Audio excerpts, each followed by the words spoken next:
Good day, watchers. So we will discuss for today two theories that it is a victim precipitation theory and the incapacitation theory. But by the way, first, I am Shikara Tina El Collado from BSc 1-1, and hello to our professor, Miss Alexis Alcantara. So before we proceed to discuss the victim precipitation theory, did you ever think about this, that the victim is really a victim of the crime committed to them, or they are also the part of the crime that has been committed? So let's find out in this theory. So in victim precipitation theory, the phrase victim precipitation was first introduced by 20th century criminologist Marvin Wolfgang in his article entitled Victim Precipitated Criminal Homicide. So in this theory, Wolfgang describes the victim as the first in the homicide drama to use physical force against his subsequent slayer. The meaning of the victim precipitation theory is a criminology theory that analyzes how a victim's interactions with an offender may contribute to the crime being committed. So, victim precipitation is a theory that asserts that there are situations that victims initiate an action leading to their harm or death. The victim significantly contributed to his victimization. So, let's look for a crime that is most commonly associated with the victim precipitation theory. So, here is it. First is homicide. So, homicide, we already know what is homicide is. It is killing someone unintentionally or not even planned. Next crime is the rape. So I watched a video in Facebook. I'll drop the link in the description. Try to watch it. But here's the summary of the video. I think it is connected with this topic with the rape. So I'll discuss this one. So there is a serial killer in Canada named Robert. He killed 49 prostitutes women on his pig farm.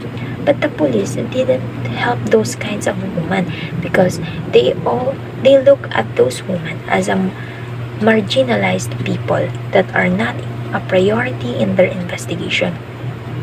So Picton or Robert left the bodies of the victim hanging from meat hooks or prepared as a portion of food to feed for the pigs. And sometimes in his meat shop, he accidentally included to sell the other body parts of the victim. Then one time, one of his victims escaped from him and asked for the help of the police officers, but the police didn't even bother to have an investigation. So in my insight, the police didn't put an effort to make an investigation for this because they are thinking that they are prostitute women. So it is part of their job that they are it has a possibility of being raped or being killed. Somehow they still didn't make an effort to know the real situation of the crime. So the culprit or Mr. Robert is a successful criminal because the police is not put an interest to have an investigation with that case. So next one is assault. Assault is harming someone. So robbery. We all know what is robbery is. So for an instance, robbery, you went to Baclaran or Quiapo or Recto. It is known as the many of theft there. So you know that there is a lot of theft there then, but you still wear an expensive necklace, expensive bracelet, or anything that is expensive or it is sparkling in the eyes of the thief. So when you when you arrive there, you are being robbed by someone. So you are also the one, you are also a part of that robbery, because you already know what's the possibility to happen, that you wear expensive things. So you are being robbed because you choose to wear it, even though you already know what's the possibility of in those place. So this, you are a victim, but you are also part of the robbery that happened to you. This precipitation theory has is performed in two ways. So first one is active precipitation. So it refers to those situations in which the victim directly provokes the offender, or they are knowingly provokes the offender. So it happens, for an instance, when the victim deliberately acts in a provocative manner, uses abusive words or threats, or even attacks first. That's when active precipitation occurs. The another way is the passive precipitation. Occurs when a victim exhibits some personal characteristic that unknowingly threatens or encourages the offender. So, for example of this is a person who is victimized because of his or her physical, social, or psychological disadvantages, or it is not intentionally to provoke that person. So, there is a quote of Lewis Drew. Saying sulfates do not cause acid rain is the same as saying that smoking does not cause lung cancer.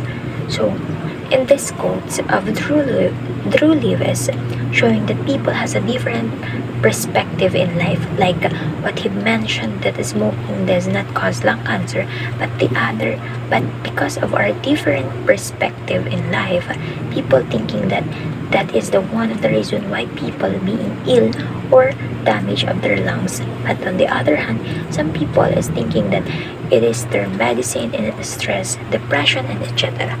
So to connect it with the topic that I've been discussed earlier, the perspective of the people towards a crime committed was always like be the fault of the offender, but somehow the victim also play a role of his or her victimizations. But again, this is not a victim blaming, it is just a clarifying the role of the victim in a crime that been committed to them. So let's go to the next topic. So this is our second topic, or the second theory that we will be discussed for today. So, incapacitation theory. So this theory of incapacitation assumes that the state has a duty to protect the public from future wrongs or harms, and that such protection can be afforded through some form of incarceration or incapacitation. So it says that incapacitation is the response of the criminal justice system that been used when a person has committed a crime. But incapacitating the convicted offender will prevent the individual from committing future crimes because he is removed from the society and locked up or restrained somehow. So from the word itself, incapacitations, which means making an individual incapable. So therefore, this theory is making an individual of being incapable of committing crime for the safety of the society. It is also states in the other study that this theory helps to reduce the rate of crime within their country. So let's look for the example of the incapacitations. First is the incarceration, or as we look at the picture, it's shown the imprisonment in the jail, house arrest. It is a temporary imprisonment but not in the jail while awaiting trial or after sentencing. you're also restricted to travel. So from the word itself na house arrest, you are being you are being imprisoned in your house. You are limited to travel. So next one is death penalty. It was also called as the capital punishment. It is a killing violators or offenders as a punishment to its crime committed. So, did you ever think that what is the goal? Incapacitation theory is to prevent the most dangerous or prolific offenders from reoffending in the community. That's why they are practicing those examples that I've mentioned earlier. So there is two types of incapacitations. First is identifying high-risk offenders and subjecting only that group to interventions. So here is the offender will be put in the intervention. So the next one is the imposition of sentences upon everyone exhibiting same behavior with no concern for the potential of the individual. So it is charging a punishment to someone that being committed of a crime and he or she showing same behavior, and it's like showing a no conscience for the victim. So in this, we have a quote here that by the Martin Luther King Jr. says that injustice anywhere is a threat to justice everywhere. So it reminded us that when we see wrongdoing, we all have an opportunity to respond or speak up, because this theory has to protect us from future harm. So how the state would protect us if they didn't know what's happening and the problem within our society, if we didn't voice out the matter or the problem? So, and that is the end of the second theory. So let's go with the comparative analysis. So victim precipitation theory has a contribution to the crime happened, and incapacitation theory is a protection to prevent on having a future harm, or it is the protection of the citizen in that country from the future harms or crimes.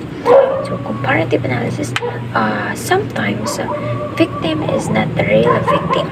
They are also an offender, part of the crime that is being protected as a victim or a citizen. So here, thank you for listening to our discussion for today. This is the end of our discussion for today. So thank you everyone. Bye.